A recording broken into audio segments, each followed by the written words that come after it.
I feel that authors always want that first chapter or that first paragraph to really capture their reader's attention, really get them invested in the story, make them want to read it. And there is definitely an art to it. I've read several books where this was done really well. I've read several books where it wasn't, where it took me maybe 100 to 130 pages to get sucked into the story. But in this novella that I'm about to review for you today, the author pulled it off with the first sentence. In the summer of '82, I found out what it took to kill a child. If that caught your attention like it did mine, stay tuned after the jump to hear my review of Only the Stains Remain by Ross Jeffery.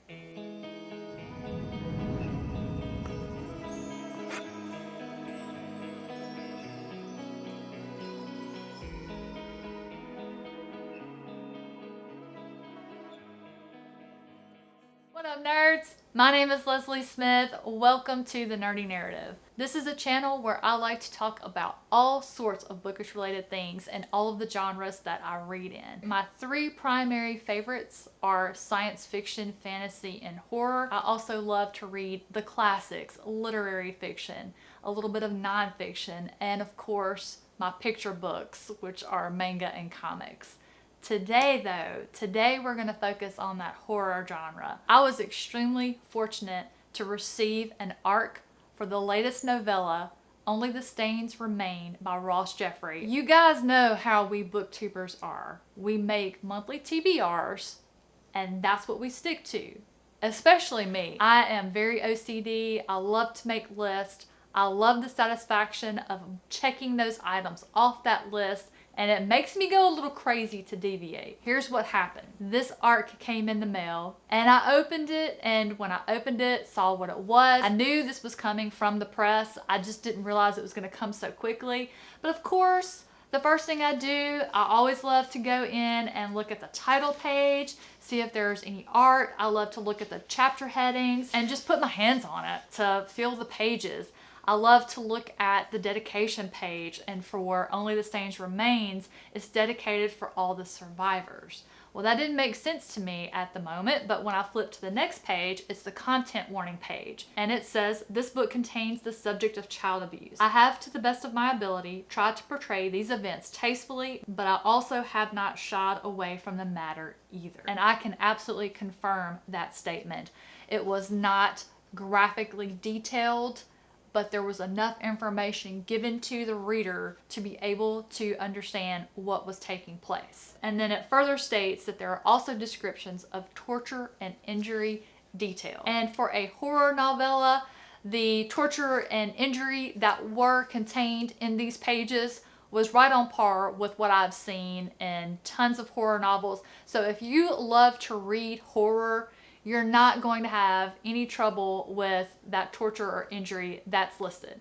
And for me, when I pick up a horror story, I know that there's going to be something involved that is tragic. Almost every horror story I've ever read began with a traumatic or a tragic event, so I'm already prepared for it. Well, and so then I flipped further, and I was delighted to see a quote from one of my favorite recent reads. The quote is from the third book in Stephen King's Dark Tower series, The Wastelands. And the quote is, "Beating heroin is child's play compared to beating your childhood." And when I read that, I said aloud to my husband, I'm gonna have to read this tonight. And he said, but babe, what about your TBR and all of those other books you've already started sitting over there? I'm like, well, they're just gonna have to wait. And he said, no, you need to put it on your next month's TBR and follow your plan. And so I flipped over to page 1 and I read that first line. In the summer of '82, I found out what it took to kill a child. And I closed it and I set it down and I went about my night, and I couldn't stop thinking about the quote from The Wastelands, the content warning, and the first line. And I knew I had to read this book. And I sat down with it and I binged it. And it was amazing. This novella Only the Stains Remain is about two young boys, they're brothers, Kyle and Jude. I can't remember their exact ages. I know that it was very young, maybe between like 8 and 11 years old between the two of them. I can't remember if that was stated, but very young. And at that very young age, their mother passes away, and they loved their mother. They had so many happy memories of their family trips that they took.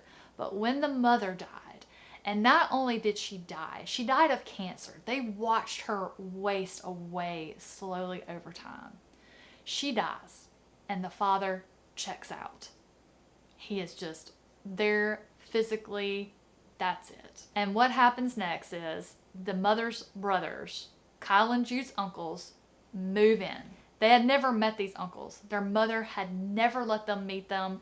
They always sent Christmas presents and birthday presents, but the boys had never met them. It doesn't take long to figure out why. Once the abuse begins, Kyle is the older brother, and he does his best to get out in front of everything to protect Jude. Jude still suffers, but it is nothing like what happens to Kyle, what Kyle takes on in order to protect the younger brother. Our narrator for the story is Jude, the younger brother. We're getting all of this information about the past through memories that he's sifting through. When we're not sifting through his memories, we're in the present, and he has grown into adulthood, and he is having all of these thoughts of vengeance. And that's all the information I'm going to give you about the premise of the story. The rest you really need to discover organically as you make your way through the story. As a victim of neglect and child abuse myself, I can tell you this was done tastefully. It required a lot of courage and risk to put it in print. I think there may be some people who don't like it, but as someone who suffered some similar events that took place, I felt validated. I felt seen. It felt authentic, and I was so satisfied with the ending. Absolutely. This felt like it was written as a victory lap for me. That is my personal and subjective opinion. But I'll tell you, a coping mechanism for myself is I wrote short stories. And in those short stories, I killed off all of the people that were hurting me in extremely horrific, grotesque, and horrible ways. One of my teachers in 8th grade found one, and she turned me into the school counselor, and boy did I have some explaining to do.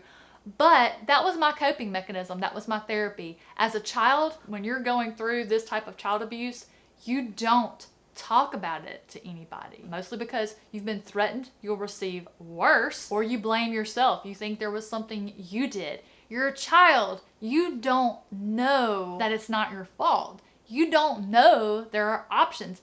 You don't know who to trust, because if you have 3 adults abusing you, 1 neglecting you, what is your opinion of other adults as a child? Do you think you're going to trust them to help you either? No. And that's why I understand this book. I relate to this book. I understand what these boys went through. I understand how they felt. I understood Kyle's thought process. I just absolutely related to this book. I got immense satisfaction from reading this story. It was wonderful. Ross Jeffery's writing in this one is top notch.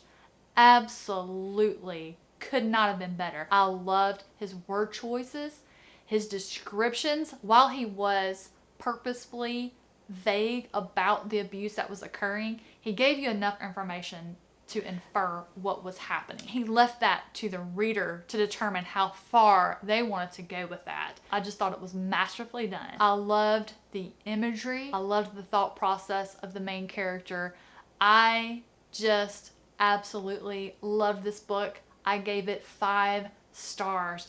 I am proud to have this on my shelf. Guys, that's gonna do it for this review today. I absolutely would recommend it. Keep the content warning in mind, but I think it's definitely worth the read. This little novella will be available for everyone to pick up July 20th. Let me know in the comments down below. What do you think, guys? After you've heard what I thought about it, my experience with it, is it one that you think you would like to read and experience? Even if it's not something you would normally pick up, are you thinking about giving it a shot just to see how this author handled this situation? I would love to hear from you guys. Thank you so much for your time today. Thank you for being here, watching, and supporting the channel. I do have a Discord listed in the description box down below if you would like to jump over there and talk with the rest of us about all of the books that we read. I would love to see you there. Have a fantastic rest of your day, and I'll see you in the next one.